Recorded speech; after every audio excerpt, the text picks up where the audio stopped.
सोचो अगर तुम खुद अपनी ही मेमोरी डिलीट कर दो और जब आँख खोलो तो तुम करोड़पति भी हो और वांटेड क्रिमिनल भी। आज की स्टोरी एक ऐसे इंजीनियर की है जिसने फ्यूचर देखने का एक ऐसा मशीन बनाया कि उस फ्यूचर को बचाने के लिए ही उसे सब कुछ खोना पड़ता है। मूवी की कहानी फ्यूचर में सेट है जहां माइकल एक ब्रिलियंट रिवर्स इंजीनियर है। उसका काम होता है दूसरी कंपनीज की टेक्नोलॉजी को स्टडी करना, उसे इम्प्रूव करना और नए वर्जन बनाना। लेकिन एक ट्विस्ट है, हर प्रोजेक्ट के बाद उसकी मेमोरी मिटा दी जाती है ताकि कोई सीक्रेट्स लीक ना हो। इस प्रोसेस में उसका बेस्ट फ्रेंड सॉटी उसका हेल्प करता है। एक दिन उसका कॉलेज फ्रेंड जेम्स लेथ्रिक, जो एल्कम नाम की एक पावरफुल टेक कंपनी का सीईओ है, उसे एक ह्यूज ऑफर देता है, 3 साल का सीक्रेट प्रोजेक्ट और बदले में कंपनी स्टॉक्स। माइकल पहले हेजिटेट करता है पर फाइनली एग्री कर लेता है। प्रोजेक्ट स्टार्ट होने से पहले उसकी मेमोरी मार्क कर दी जाती है और उसे कैंपस का टूर दिया जाता है जहां उसकी मुलाकात होती है डॉक्टर रैचल पॉटर से। दोनों के बीच कनेक्शन फील होता है। लेथ्रिक उसे फिजिसिस्ट विलियम डेकर से भी मिलाता है जो प्रोजेक्ट का की साइंटिस्ट है। 3 साल बाद माइकल मेमोरी मिटाने के बाद जागता है। उसे बताया जाता है कि उसके शेयर्स की वैल्यू $92 मिलियन से भी ज़्यादा है।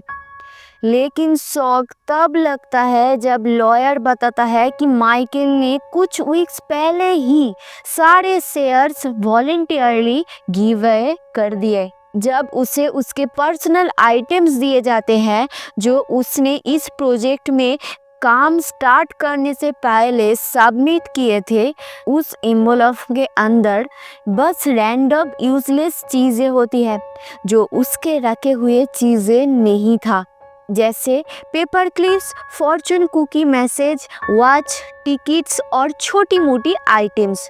उसे लगा कि ये एनवेलप किसी और का है, उसका नहीं। कन्फ्यूज्ड माइकल को सडनली एफबीआई अरेस्ट कर लेता है।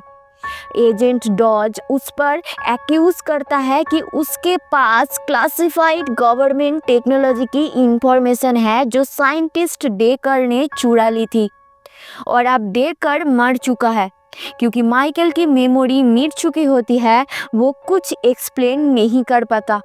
लेकिन एनवेलप के आइटम्स उसे बड़ी चालाकी से एफबीआई के कस्टडी से भागने में मदद करते हैं।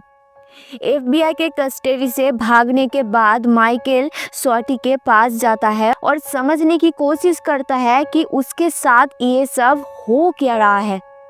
तब टीवी पर लॉटरी नंबर्स आते हैं और वो नोटिस करता है कि ये नंबर्स एग्जैक्टली फॉर्चून कुकी वाले नंबर से मैच करते हैं।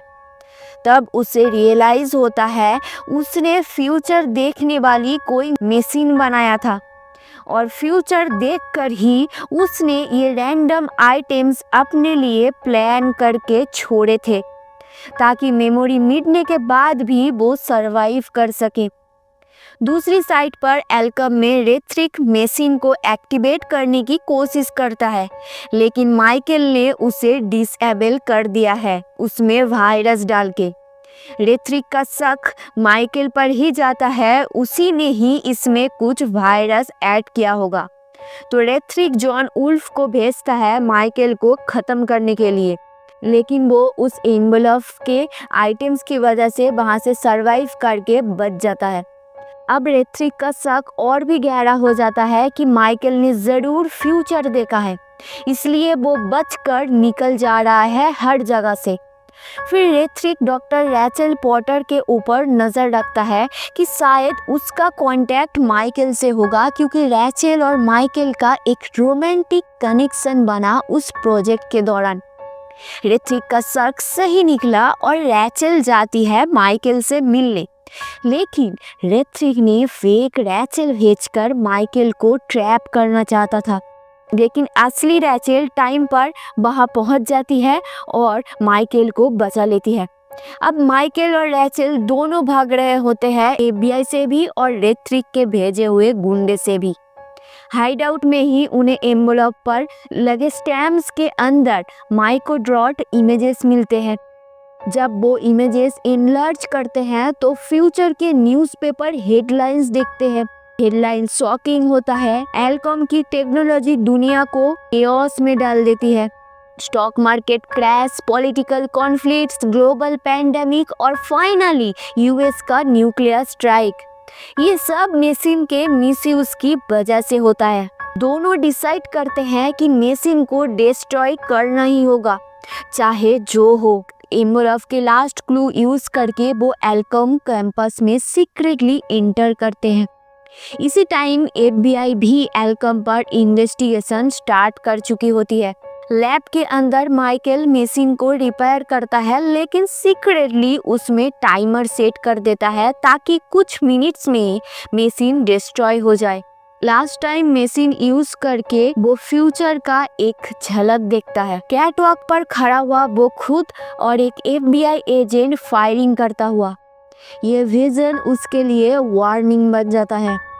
तभी रेथ्रिक और उसके आदमी आ जाते हैं। चेस स्टार्ट होता है और माइकल और रैचेल कैटवॉक पर पहुंच जाते हैं और रेथ्रिक मशीन में माइकल का फ्यूचर देखता है और फिर माइकल को कैटवॉक पर पकड़ लेता है रेथ्रिक। इसी मोमेंट में एफबीआई लैब में घुस जाता है और सिचुएशन एग्जैक्टली वैसी बन जाती है जैसी माइकल ने फ्यूचर रीजन में देखा था। जैसे ही एफबीआई एजेंट फायर करता है, माइकल के एनवेलप वाली वॉच बीप करती है। वो टाइमली डॉज कर लेता है और बुलेट रेथ्रिक को लग जाती है। इसी तरफ उल्फ अपना फ्यूचर देखने के लिए मशीन यूज करता है और माइकल का ट्रैप एक्टिवेट होता है। ह्यूज एक्सप्लोजन होता है और मशीन डिस्ट्रॉय हो जाती है। उल्फ भी उसी ब्लास्ट में मर जाता है। केओस के बाद एफबीआई फुल इन्वेस्टिगेशन स्टार्ट करती है। एजेंट डॉज को माइकल की वॉच मिलती है और उसे समझ आ जाता है कि माइकल ने एक्चुअली वर्ल्ड को बचाया है फ्यूचर देखने वाली मशीन को डिस्ट्रॉय करके। इसलिए वो ऑफिशियली माइकल को डेड डिक्लेयर कर देता है ताकि वो पीसफुली लाइफ जी सके। फाइनल सीन में माइकल, रैचेल और शॉर्टी कंट्री साइड में एक पीसफुल लाइफ जी रहे होते हैं। शॉर्टी रैचेल के पैरट्स भी रेस्क्यू कर लेता है। जब माइकल फॉर्चून कुकी मैसेज याद करता है, वो पैरट केज चेक करता है और अंदर मिलता है विनिंग लॉटरी टिकट जिसकी वैल्यू $90 मिलियन होता है। मतलब सब कुछ लूज करके भी उसने फ्यूचर और अपनी लाइफ दोनों को सेव कर ली। तो ये थी स्टोरी एक ऐसे आदमी की जिसे अपने फ्यूचर पर ट्रस्ट करना पड़ा। अगर तुम्हारे पास फ्यूचर देखने की पावर होती, क्या तुम दुनिया बचाते या खुद को? कमेंट करके ज़रूर बताइए। आज के लिए नमस्ते।